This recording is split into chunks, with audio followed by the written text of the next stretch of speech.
हे guys, अस्सलाम वालेकुम and welcome back to my channel. So guys, आज के इस वीडियो में मैं आपके साथ शेयर करने वाली हूँ एक अपडेट वीडियो। सो अगर आपको याद होगा तो आज से लगभग 2 मंथ पहले मैंने आपके साथ शेयर किया था डर्माको का 15% HA plus 1% BHA chemical peeling solution का वीडियो, और उसको काफ़ी सारे लोगों ने पसंद भी किया था एंड काफ़ी सारे मुझे उसमें क्वेश्चन भी आ रहे थे। सो मैंने उसमें आपको कहा था कि मैं जो हूँ इसका जब पूरा बॉटल ख़त्म कर लूँगी, ये था वो प्रोडक्ट, और इसको मैंने कहा था कि जब मैं इसका पूरा बॉटल ख़त्म कर लूँगी तो आपके साथ इसका अपडेट ज़रूर शेयर करूँगी। एंड इसको मैंने पूरा ख़त्म कर लिया है, बस 2 से 3 बार और ये बचा है, ऑलमोस्ट ये फिनिश ही होने वाला है। सो मैंने सोचा कि अब अच्छा टाइम है इसके बारे में अपडेट देने के लिए। सो किस स्किन प्रॉब्लम में इसने काम किया, किस में बिल्कुल भी नहीं किया, और कौन कौन सी गलतियां थी जो मैंने की और उस गलती को आपको बिल्कुल भी नहीं करनी चाहिए, क्योंकि ये हमारे स्किन का सवाल है। पहले भी मैंने कहा था कि ये कोई बच्चों का खेल नहीं है, इसलिए पूरी जानकारी लेने के बाद ही आपको केमिकल पीलिंग सॉल्यूशन का इस्तेमाल करना चाहिए। तो सबसे पहले मैं इसके गलतियों के बारे में बताऊँगी जो कि मैंने की, और मैं नहीं चाहती कि मेरी कोई भी सब्सक्राइबर इसको यूज़ करे तो वो सारी गलती करे, क्योंकि मैं खुद एक बिगिनर थी, मैंने कभी यूज़ नहीं किया था। बट मेरा मेन कंसर्न था कि मुझे ब्राउन स्पॉट हो रहे हैं सन के वजह से, तो इस वजह से मुझे जो है वो केमिकल पीलिंग करना था। मुझे लगा था कि शायद उस पर कुछ वर्क करे। अब मैं बताने वाली हूँ कि मैंने कौन कौन सी गलतियाँ की थी।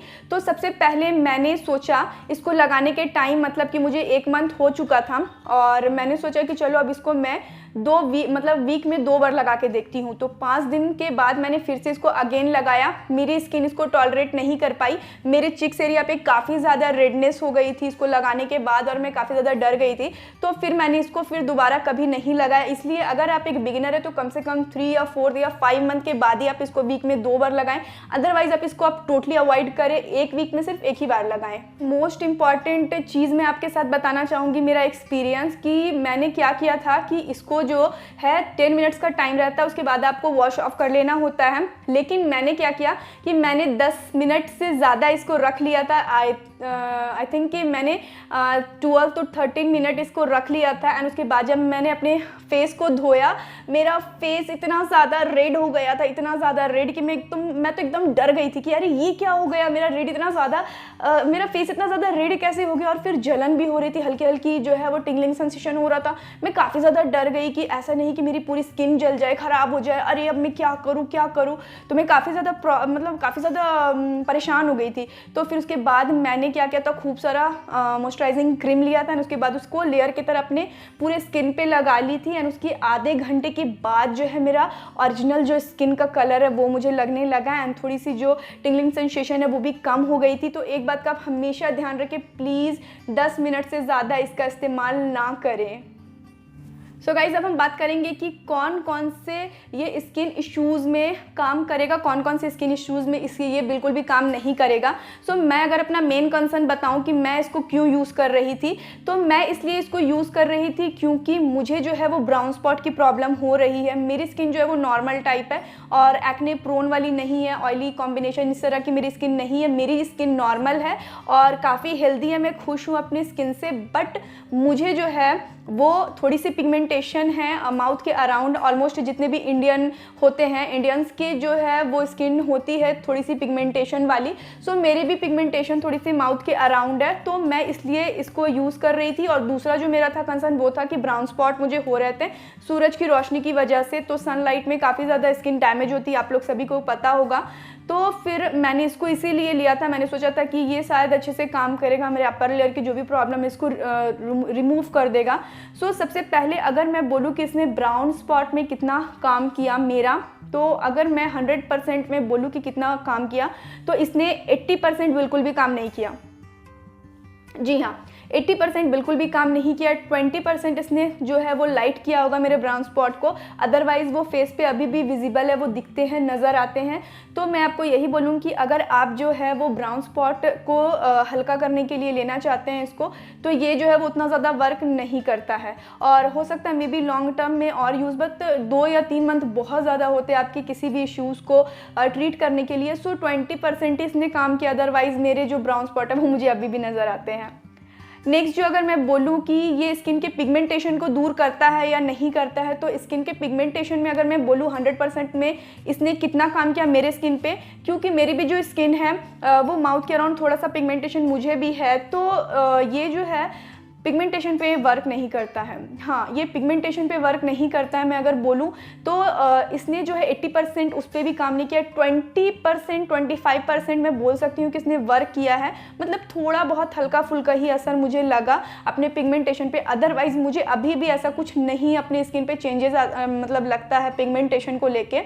अगर मैं बोलूँ कि इसने किस किस चीज़ पे वर्क किया, तो ये स्किन को काफ़ी ज़्यादा सॉफ्ट बनाता है, लेकिन सॉफ्ट तब बनाएगा जब आप इसको अच्छे से मॉइस्चराइज करेंगे। तो मॉइस्चराइज करना बिल्कुल भी मत भूलें, बिल्कुल ये स्किन को सॉफ्ट करता है। इसका जो रिजल्ट है ना वो ओपन पोर्स में मुझे लगता है, ये ओपन पोर्स को श्रिंक करने में काफ़ी ज़्यादा मतलब मदद करता है। और सच में मुझे ऐसे ओपन पोर्स की प्रॉब्लम नहीं है, बट फिर भी ओपन पोर्स हल्के हल्के मेरे यहाँ पे है, तो मुझे ऐसा लगता है कि ये श्रिंक करता है।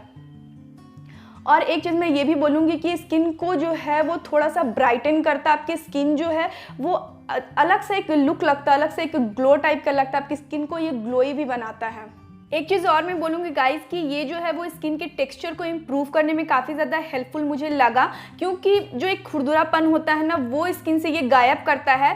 और मैं ये बोलूँगी कि अगर आपको लगता है कि इसको लगाने के बाद आपको पिंपल्स वगैरह नहीं आएंगे, तो ऐसा बिल्कुल भी नहीं है, क्योंकि इसको लगाने के बाद मुझे 2-3 पिंपल्स भी हुए। लेकिन हो सकता है कि कोई अदर प्रोडक्ट मैं यूज़ कर रही थी उस टाइम, तो हो सकता है वो मुझे सूट नहीं किया होगा, बट इसने वैसा कोई भी काम नहीं किया। और ये भी ज़रूरी है कि हमारा डाइट भी मेन होता है कि हम अपना डाइट में क्या खा रहे हैं, क्या ले रहे हैं, इसकी वजह से भी पिंपल्स मैटर करते हैं। सो वो हो सकता है किसी और वजह से हुआ होगा, लेकिन ये ऐसा प्रिवेंट नहीं करता है कि पिंपल्स आने से आपको रोक देगा। सो ऐसा बिल्कुल भी नहीं है। पिंपल्स आते हैं, दाने, एक्ने, सारे कुछ ये आता है। और जो अपर लेयर में प्रॉब्लम होते हैं, तो मुझे लगता है कि अपर लेयर के जो पिंपल्स पहले से जो मतलब फ्यूचर में निकलने वाले होते हैं, तो ये जो है उसको पहले निकाल देता है। एंड मुझे तो लगता है कि मेरे ब्राउन स्पॉट जो है वो पहले से भी ज़्यादा विजिबल मुझे नज़र आते हैं। एंड बस यही सब कुछ मुझे चेंजेस नज़र आए इस प्रोडक्ट के ऊपर। और मैं सच बताऊं तो मुझे ठीक ठाक ये प्रोडक्ट लगा। जेन्युइनली आप इसको यूज़ कर सकते हैं, और बहुत ज़्यादा आपको जो है वो कमाल या फिर ये कुछ नहीं दिखाने वाला है, जैसा इसका हाइप बताया गया था कि ये करेगा, वो करेगा, वो करेगा। कुछ चीज़ों में ये वर्क करता, बट कुछ चीज़ों में ये बिल्कुल भी वर्क नहीं करता है। और हो सकता है कि पिगमेंटेशन वगैरह पे ये बिल्कुल भी वर्क ना करे। मे बी ये मेरे साथ हुआ है, कोई ज़रूरी नहीं कि जो चीज़ें मेरे साथ हुई हो वो आपके साथ भी हो। तो आप देख लीजिएगा कि आपको किस तरह से ये प्रोडक्ट सूट कर रहा है या नहीं कर रहा है। अगर आपने ये प्रोडक्ट यूज़ किया है तो मुझे कमेंट में ज़रूर बताइएगा, और कोई भी आपका सवाल होगा तो बेझिझक आप मुझसे कमेंट करिएगा, मैं उसका जवाब ज़रूर दूँगी।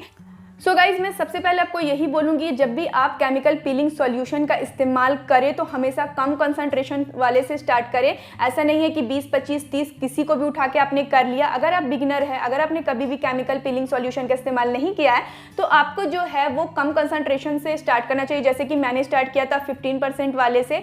सो मार्केट में और भी बहुत सारे आपको ब्रांड के मिल जाएंगे, बट मैंने ये वाला ट्राई किया था क्योंकि उस टाइम काफ़ी ज़्यादा हाइप प्रोडक्ट में था, तो इसलिए मैंने इसको मंगाया था। तो सबसे पहले जो है वो आपको कम कंसंट्रेशन से स्टार्ट करना चाहिए।